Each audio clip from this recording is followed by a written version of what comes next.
شعیب صاحب، جو آج جسٹس فائز عیسیٰ صاحب نے جنرل فیض کا نام لے کے جو کچھ کہا، ابھی فیض آباد دھرنے کے اوپر جو کمیشن کی رپورٹ تھی وہ تو اس سے الٹ تھی. وہ تو تھا کہ جنرل فیض نے کچھ کیا ہی نہیں. اس کو تو بری کر دیا.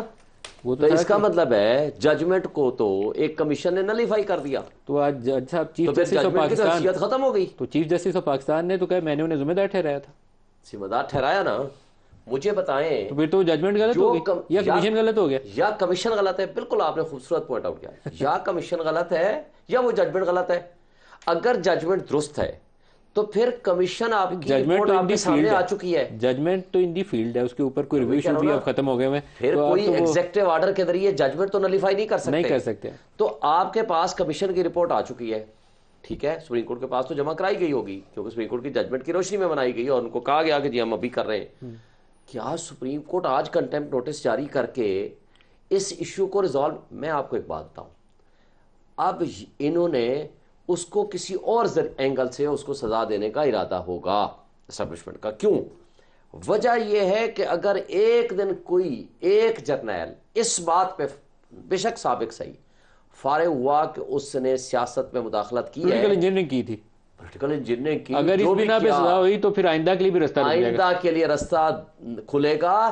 اس راستے کو کھولنے دینا نہیں چاہتے. جنرل فیض کے خلاف انہوں نے وہ ایک سوسائٹی کا کیس کھولا ہے. سوسائٹی زیادہ امپورٹنٹ ہے یا پورے ملک کی سیاست میں انوالومنٹ زیادہ بڑا؟ ویسے پی ٹی آئی بینیفیشری تھی، آپ کو پتہ ہے چوک والا دھرنا تھا، اس کے پیچھے بھی آپ کے دوست تھے سر. کوئی اور فیض آباد کے پیچھے بھی یہی الزام. ندیم صاحب رائٹ فرام دی بگننگ آج تک میں کہتا ہوں ہمارا کوئی اچھا ہے کوئی ہمارا برا ہے. پولیٹیکل انجینئرنگ ان کو نہیں کرنی چاہیے. جو غلط کرے گا ہی مسٹ بی پنشڈ. میں ایک آپ سے درخواست کروں گا، پتہ نہیں P T I as party اس میں فریق ہے کہ نہیں. اگر آپ فریق ہیں نا تو سپریم کورٹ کے سامنے جا کے فریق نہیں ہے، آپ جا کے بیان ضرور دیجیے کہ جو ڈی چوک کے دھرنے کے پیچھے بھی تھے ماسٹر مائنڈ اس کو بھی سزا دیں، اور جو فیض آباد کے ماسٹر مائنڈ تھے اس کے بھی سزا دیں. یہ میری درخواست ہے آپ سے.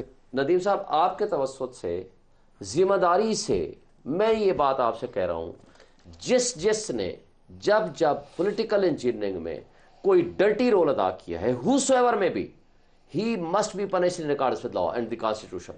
میری یہ آپ کو ذمہ دارانہ اسٹیٹمنٹ ہے. آپ سپریم کورٹ میں تحریری بھی دیجیے گا کیونکہ میرے پروگرام کا کچھ اثر ہوگا لوگوں کے لیے تو میں دوں گا. آزاد صاحب پہلے فیض آباد کو کنکلوڈ کر لیں پھر باقی ججوں کی طرف بھی چلتے ہیں.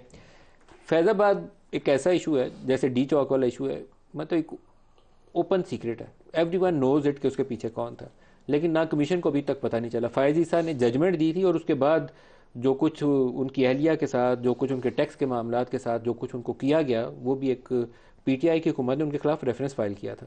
اور کیوں کیا تھا؟ فرمائشی پروگرام تھا. ایکسیپٹیبل ہی نہیں تھا کہ ایک جو سٹنگ جنرل ہے اس کے خلاف ایک جج کا فیصلہ آ گیا. کیوں آ گیا؟ تو اب کیا ہوگا؟ ندیم صاحب ایک بات ایڈ بھی کر دوں. مجھے بتائیں اس کمیشن کے سامنے ان کے وزراء نے جو سٹیٹمنٹس دی ہیں انہوں نے کیا کہا ہے؟ سب سے اہم بات سچ ہی نہیں بولا. تو پھر مطلب شیخ خاقان صاحب کو بھی نام لے کے بتا لندن سے نکلتے وقت نواز شریف صاحب کہہ رہے ہیں اب مٹی پاؤ والا کام نہیں ہوگا، احتساب ہوگا. وہ صرف 24 گھنٹے کے لیے تھا. پھر شہباز شریف صاحب کو بھیجا گیا، انہوں نے کہا یہ نام دوبارہ نہیں لینا. اس کے بعد نہیں لیا نام، انہوں نے اچھے بچے. ٹھیک ہے آزاد صاحب پھر ووٹ کو عزت دو والی کہانی تو ختم کرے نا.